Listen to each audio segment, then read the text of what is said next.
झारखंड राज्य के गठन हुए करीब 23 से वर्ष बीत गए, बावजूद आज भी आदिवासी बहुल राज्य के आदिवासी, अल्पसंख्यक और पिछड़े जाति के लोग कहीं ना कहीं खुद को ठगे हुए महसूस करते हैं। लेकिन अब देर नहीं है, झारखंड पार्टी आई है इन तमाम लोगों को उनका हक और अधिकार दिलाने के लिए। दरअसल लोकसभा चुनाव को लेकर तमाम राजनीतिक पार्टियां अपनी अपनी प्रत्याशियों की घोषणा कर चुकी है और कहीं ना कहीं चुनावी मैदान में कूदने को तैयार है। ऐसे में झारखंड पार्टी इन तमाम लोगों के हक अधिकार दिलाने को चुनावी रणभूमि में कूदेगी और कहीं ना कहीं इनके जो दावे हैं वो लोगों को चौंका भी रहे हैं। झारखंड पार्टी के लोग हमारे साथ मौजूद हैं, इन लोगों से बात करेंगे। दादा, हमेशा से देखा गया है आदिवासी बहुल राज्य के आदिवासियों को ठगने का काम किया, चाहे जो भी राजनीतिक पार्टियां, जिस तरह से आप लोगों ने बताया अभी, क्या दिक्कतें थी इन पार्टियों से और झारखंड पार्टी इनसे कैसे उबर पाएगी, इनका हक अधिकार को कैसे दिला पाएगी? देखिए, खूंटी लोकसभा के लोगों को से हम निवेदन करना चाहते हैं कि आज से लेकर मैंने पूर्व से लेकर आज तक 45 साल भारतीय जनता पार्टी के द्वारा वहाँ शासन चलाया और जो भी वहाँ से संसद बने बहुत ऊंचे पोस्ट पर रहे हैं। देश के सेकंड व्यक्ति काड़िया मुंडा वहाँ पर रहे हैं। लोकसभा का उपाध्यक्ष, कई तरह के वहाँ पर कैबिनेट मंत्री, उसी तरह ये अर्जुन मुंडा भी कैबिनेट मंत्री रहे पूरा भारत देश के। लेकिन आज वहाँ आदिवासी जनजातीय मंत्री रहे, लेकिन आज तक कुछ नहीं हुआ। आदिवासी का हुआ ना वहाँ किसी का हुआ।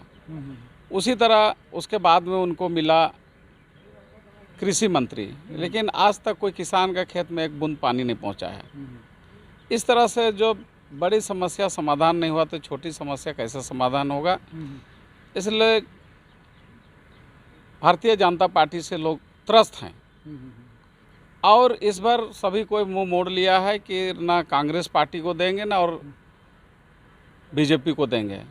इस बार झारखंड पार्टी का उम्मीदवार को वोटिंग करने के लिए, झारखंड पार्टी को समर्थन देने के लिए अभी सभी को मन बनाया है। इस पर निश्चित रूप से खूंटी की ही बात करेगी झारखंड पार्टी या पूरे समस्त झारखंड की? पूरे राज का। हम शुरुआत की हैं खूंटी लोकसभा का, क्योंकि हम कहना चाहेंगे कि खूंटी लोकसभा से ही आज हम लोगों का घोषणा हुआ, इसलिए हम खूंटी लोकसभा की बात कर रहे हैं। जैसे दुमका की बात है, दुमका में भी हम लोगों का जीतने से कोई नहीं रोक सकता है। वहाँ पर शिबू सोरेन की पार्टी झारखंड मुक्ति मोर्चा, उसे लोग त्रस्त है, बीजेपी से त्रस्त है। आज वहाँ भी कुछ नहीं किया। वहाँ पर लोगों को तन ढकने के लिए कपड़ा नहीं है। वहाँ का जो स्थिति है कि आज रोजगार के लिए लोग तरस रहे हैं, हर तरह की समस्या से लोग तरस रहे हैं। मैंने बुनियादी सुविधाओं के लिए लोग तरस रहे हैं। हम आगे बढ़ते हैं। अभी फिलहाल जिस तरह से भारतीय जनता पार्टी कह रही है 400 पार का नारा लगा रही है, सर्वांगीण विकास की बात हो रही है, कांग्रेस कह रही है 31 लाख युवाओं को रोजगार देंगे, तो फिर इन पार्टियों के अलावा झारखंड पार्टी की ओर लोग क्यों तरजीह दें? देखिए, 400 पार और ये कांग्रेस या झारखंड मुक्ति मोर्चा के जो नेतागण हैं, ये बड़ी बड़ी बोली बोलते हैं। ये जनता समझ रही है। ये चुनाव जो है ये अपने पक्ष में हवा बना करके विगत लगभग 75 सालों से ये बड़ी बड़ी पार्टियां जो सो कॉल्ड हैं, ये चुनाव लड़ती आई हैं और चुनाव जीतने के बाद घोषणा पत्र जो इनके हैं वो डस्टबिन में फेंक दिए जाते हैं। झारखंड मुक्ति मोर्चा ने बड़ी बड़ी बातें की, बड़ी बड़ी घोषणाएं की, जो भी उनके घोषणा पत्र में था, एक भी बात, मैं चैलेंज करता हूं झारखंड मुक्ति मोर्चा के नेताओं को कि एक भी घोषणा जो उनकी थी क्या अमल में लाई गई? आज चंपई सोरेन जी फिर से भाषण देते हैं और देते पाए गए कि 1932 के खतियान के आधार पर स्थानीय नीति बनाएंगे। क्या 2019 में उन्होंने यही नहीं कहा था? क्या उससे पहले जब झारखंड मुक्ति मोर्चा चुनाव लड़ती रही है तो क्या ऐसा उन्होंने नहीं कहा था? और ये बार बार कहना कि मैं 1932 के खतियान के आधार पर स्थानीय नीति बनाऊंगा, ऐसा कह के शिबू सोरेन जी राज करते रहे, ऐसा कह के हेमंत सोरेन जी राज करते रहे, बैठे रहे सरकार में, उन्होंने कुछ भी नहीं किया, नीति नहीं बनाई। पुनः जब इस बार मौका मिला तो वो नीति बिल्कुल सरकार में बैठकर बना सकते थे, परंतु ऐसा नहीं करके उन्होंने एक ढकोसला किया राज्य की जनता के साथ में और एक बिल ऐसा पास कराया कि ये लागू तभी होगा जब ये संविधान की 9वीं अनुसूची में कानून ऐड हो जाएगा। तो अपने अधिकार के क्षेत्र की चीज़ को इन्होंने केंद्र के मत्थे थोप दिया। अब ऐसे में झारखंड के 3.5 करोड़ जनता आखिर कहीं ना कहीं तो पिस रही है ना सियासी उठापटक के बीच। अब इनके पास विकल्प क्या होगा? झारखंड पार्टी क्या उन तमाम उनकी आकांक्षाओं पर खरा उतरेगी या फिर इसी तरह से झारखंड पार्टी भी इनका जो ये है उसके साथ खिलवाड़ होता रहेगा? देखिए, मैं इस राज्य में एक महाधिवक्ता के तौर पर काम कर चुका हूँ, एक वरीय एडवोकेट हूँ, वरीय अधिवक्ता हूँ, और मेरी मंशा कभी नहीं है कि मैं चुनाव लड़ूं। मैं झारखंड पार्टी को पुनर्संगठित करने के लिए, स्ट्रॉन्ग करने के लिए आया हूं, और मैं राज्य की जनता को ये कहना चाहता हूं कि कृपया हमारी मंशा पे विश्वास करें। हमारी ईमानदारी जो यहाँ के क्षेत्र के लोगों के लिए, यहाँ के क्षेत्र के कार्यकर्ताओं के लिए है, हमारे पार्टी के कार्यकर्ताओं के लिए है। देखिए, आज ही जब हमने खूंटी में 2 कैंडिडेट्स अनाउंस किए हैं, एक तो हमारी बहन अर्पणा हंस जो हमारे बगल में खड़ी है, ये खूंटी की सबसे सशक्त उम्मीदवार हैं, एक अल्पसंख्यक वर्ग से, ईसाई वर्ग से आती हैं, और इसी तरह से मुन्नी हंसदा जो हमारी दुमका लोकसभा क्षेत्र से उम्मीदवार हैं, ये दोनों हमारी पार्टी के द्वारा चयनित किए गए हैं। हमारे पार्टी की स्पष्ट धारणा है कि चाहे बीजेपी हो या कांग्रेस या झारखंड मुक्ति मोर्चा, इन लोगों ने राज्य के अल्पसंख्यक समुदाय के लोगों का, राज्य के आदिवासियों का, राज्य के पिछड़े वर्ग के लोगों का सिर्फ दोहन और शोषण किया है, और सिर्फ इन सभी वर्ग के लोगों को वोट बैंक समझा है।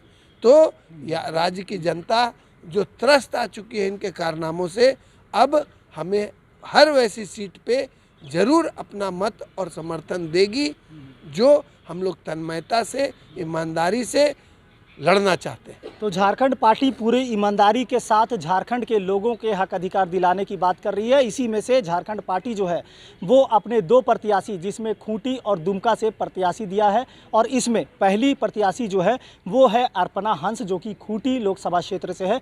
इनसे ही बात करते हैं। खूंटी एक ऐसी जगह भगवान बिरसा मुंडा की धरती है। आज तक 23 से 24 वर्षों में लोगों ने वहाँ छलने का ही काम किया। पानी, बिजली, सड़क, शिक्षा, तमाम चीज़ें प्रभावित है। आज भी कहीं ना कहीं अब तक वहाँ के लोगों के साथ सिर्फ ठगने का काम किया गया है। आपके आ जाने से यदि आपको जनता वहाँ समर्थन करती है, आपको प्रेम मिलता है, तो क्या प्राथमिकताएं होंगी और कैसे वहाँ एक बदलाव आप कर सकती हैं? सर्वप्रथम तो मैं ये कहना चाहूँगी कि जैसा आपने कहा कि खूंटी सच में भगवान बिरसा मुंडा की जन्मस्थली है, इसका मतलब ये है कि वो भगवान बिरसा मुंडा की जन्मस्थली है। बावजूद वहाँ जितने भी जनप्रतिनिधि, चाहे वो बीजेपी की हो, कांग्रेस की हो या फिर जेएमएम की हो, उन्होंने हमेशा से ही भगवान बिरसा मुंडा की जन्मस्थली में रहने के बावजूद भी लोगों को ठगा है। इसका मतलब है कि वो भगवान बिरसा मुंडा जी के सम्मान को मानते ही नहीं हैं। लेकिन झारखंड पार्टी ऐसा बिल्कुल भी नहीं चाहती है, क्योंकि हम शुरू से ही हमारी पार्टी जल, जंगल, ज़मीन की लड़ाई लड़ती आ रही है और वहाँ के जन भावनाओं को समझती है। क्योंकि मैं एक महिला भी हूँ और अल्पसंख्यक वर्ग से आती हूँ, तो मैं वहाँ के लोगों का सही मायने में दर्द समझती हूँ। क्योंकि वहाँ के आदिवासी बहुल क्षेत्र है, वहाँ के लोग बहुत ही सीधे साधे होते हैं। बहुत सारे लोग तो ऐसे हैं जो सही मायने में अपने अधिकार को भी नहीं समझ पा रहे हैं, क्योंकि उन्हें राजनीति एक बहुत बड़ा हवा लगता है। इसलिए इस बार झारखंड पार्टी ने मुझे चुना है ताकि मैं वहाँ के लोगों के बीच में जाकर उनकी समस्या को समझूं, जानूं और उन पे काम कर सकूं। और एक महिला हूं और महिला होने के नाते मैं वहाँ की महिलाओं के विषय में भी बात करना चाहती हूं। सखी मंडल के नाम पे जेएसएलपीएस ने बहुत बहुत दिनों से जेएसएलपीएस ने महिलाओं को एक सखी मंडल के नाम से जोड़ा, लेकिन हमारे केंद्रीय मंत्री ने ये भी बहुत बार मंच से घोषणा की थी कि हर सखी मंडल में पैसा जाएगा, पासबुक पे पैसा जाएगा, अकाउंट में पैसा जाएगा। लेकिन आज तक मैं सखी मंडल के एक एक महिलाओं से ये कहना चाहूँगी कि किसी के अकाउंट में, किसी के खाते में एक भी पैसा नहीं गया। महिलाओं को सिर्फ और सिर्फ राजनीति के नाम पे, चुनाव के नाम पे सिर्फ और सिर्फ एक 100 पीस बना के पेश किया गया है। कहीं भी अगर मंत्री जी का कार्यक्रम हो रहा है, चाहे वो राज्य सरकार के लोगों का हो या फिर वो केंद्रीय सरकार की हो, सभी जगह क्या होता है, सिर्फ महिलाओं को सिर्फ और सिर्फ सामने लाया जाता है। हमने वहाँ पे देखा है खूंटी में कि महिलाएं जो है आज भी वहाँ के जो लोग हैं पानी में बासी भात बोर कर खाने को मजबूर है।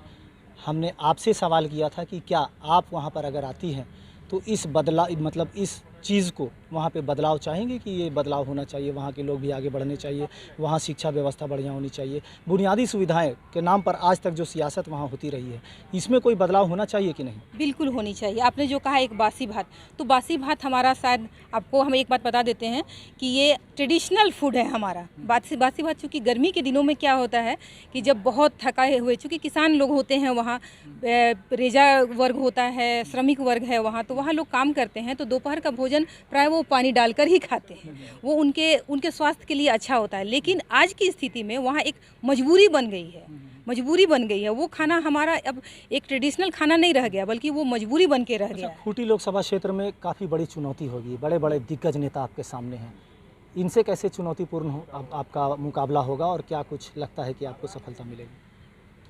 दिग्गज नेता हैं ये मैं भी मानती हूँ, क्षेत्र की जनता नहीं मानती है। अगर मानती होती तब मानती होती जब उनका दुख दर्द वो सुनते। अगर आप हवा में ही सिर्फ काम करते रहें तो फिर क्या फ़ायदा है ऐसे दिग्गज नेता होने का।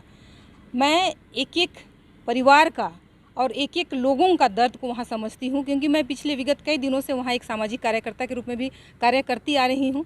इसलिए दिग्गज नेता कहने का बात ये बिल्कुल। झारखंड पार्टी से हमारे साथ अशोक जी हैं, इनसे बात करेंगे। दादा, क्या लगता है कि पार्टी जनता के जन आकांक्षाओं पर खरा उतरेगी या फिर इसी तरह से जैसा चलता आ रहा है वही हाल फिर से होगा? देखिए, झारखंड पार्टी यहाँ का बुनियादी संगठन है। यहाँ के लोग के जन समस्याओं को, लोगों के दुख दर्द को हम लोग बेहतर जानते हैं। आज आप खूंटी लोकसभा क्षेत्र से हम लोगों ने अपना उम्मीदवार दिया है। खूंटी लोकसभा क्षेत्र झारखंड पार्टी का गढ़ रहा है। विगत चुनाव में झारखंड पार्टी के केंद्रीय अध्यक्ष एनो सिक्का जी लड़े वहाँ से और भाजपा को पानी पिला दिए थे। तो निश्चित तौर पर अर्पणा हंस जैसी सक्रिय कार्यकर्ता हमारी उम्मीदवार हैं, तो खूंटी सीट हमारा निश्चित जीत होगा।